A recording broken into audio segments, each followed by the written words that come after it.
వైసీపీని వీడారు, జనసేనలో చేరారు. ముఖ్య నేతలొచ్చి మిత్రపక్షంలో చేరిన ఆల్ ఈజ్ వెల్ అని అనుకోవడం లేదెవరు. చేరికలపై కూటమి నేతల్లో ఏకాభిప్రాయం లేదా? అగ్రనేతల మధ్య బంధం బలంగానే ఉన్న నియోజకవర్గాల్లో సఖ్యత అనేది సాధ్యమేనా? వైసీపీలో ఒక వెలుగు వెలిగిన నేతలు కొత్త చోట ఒక మెట్టు దిగగలరా? సమస్యలున్నా సర్దుకుపోగలరా?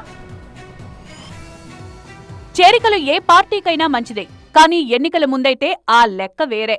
మొన్నటి ఎన్నికల్లో టీడీపీ కూటమి తిరుగులేని ఆధిక్యంతో అధికారంలోకొచ్చింది. వైసీపీ ఘోర పరాజయం పాలైంది. వైసీపీ నుంచి చేరికల విషయంలో టీడీపీకో క్లారిటీ ఉంది. అందుకే కండువా మారుద్దామనుకునే నేతలు జనసేన వైపు చూస్తున్నారు. కూటమి ధర్మాన్ని పాటిస్తూనే రాజకీయంగా మరింత బలపడాలనుకుంటోన్న జనసేన ముఖ్య నేతల చేరికలకు తలుపులు తీసిపెట్టింది. ఇష్టం లేని నేతలకు నో ఛాన్స్ అన్న సంకేతాలిస్తోంది టీడీపీ. రాజకీయంగా ఎవరి ఎజెండా వారిదే. ప్రకాశం జిల్లాకు చెందిన మాజీ మంత్రి బాలినేని శ్రీనివాసరెడ్డి, జగ్గయ్యపేట నియోజకవర్గానికి చెందిన సీనియర్ నేత సామినేని ఉదయ్ భాను, పొన్నూరు మాజీ ఎమ్మెల్యే కిలారి రోసయ్య సహా మరికొందరు నేతలు పవన్ కళ్యాణ్ సమక్షంలో జనసేనలో చేరారు.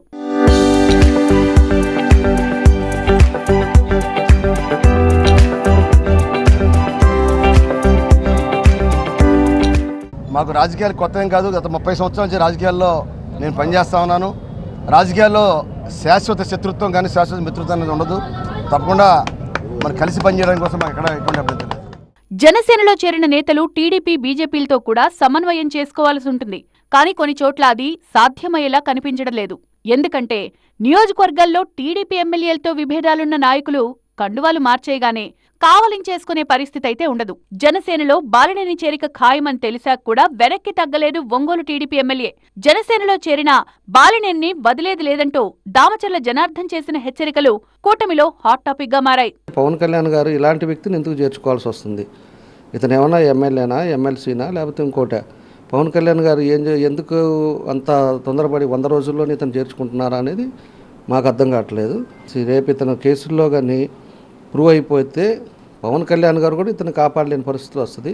నాకో లెక్కుందన్నట్లు సైలెంట్ గా సిగ్నల్ ఇచ్చేస్తున్నారు పవన్ కళ్యాణ్. జనసేనలో కొందరు చేరికలు ఇష్టం లేకపోయినా నియోజకవర్గాల్లో టీడీపీ నాయకత్వం వ్యతిరేకించే పరిస్థితి అయితే లేదు. వైసీపీని మరింత బలహీనపరిచేందుకు అగ్రనేతలు అండర్స్టాండింగ్ తోనే ముఖ్య నేతల చేరికలకు పచ్చజెండా ఊపుతున్నారనే వాదన కూడా బలంగానే ఉంది.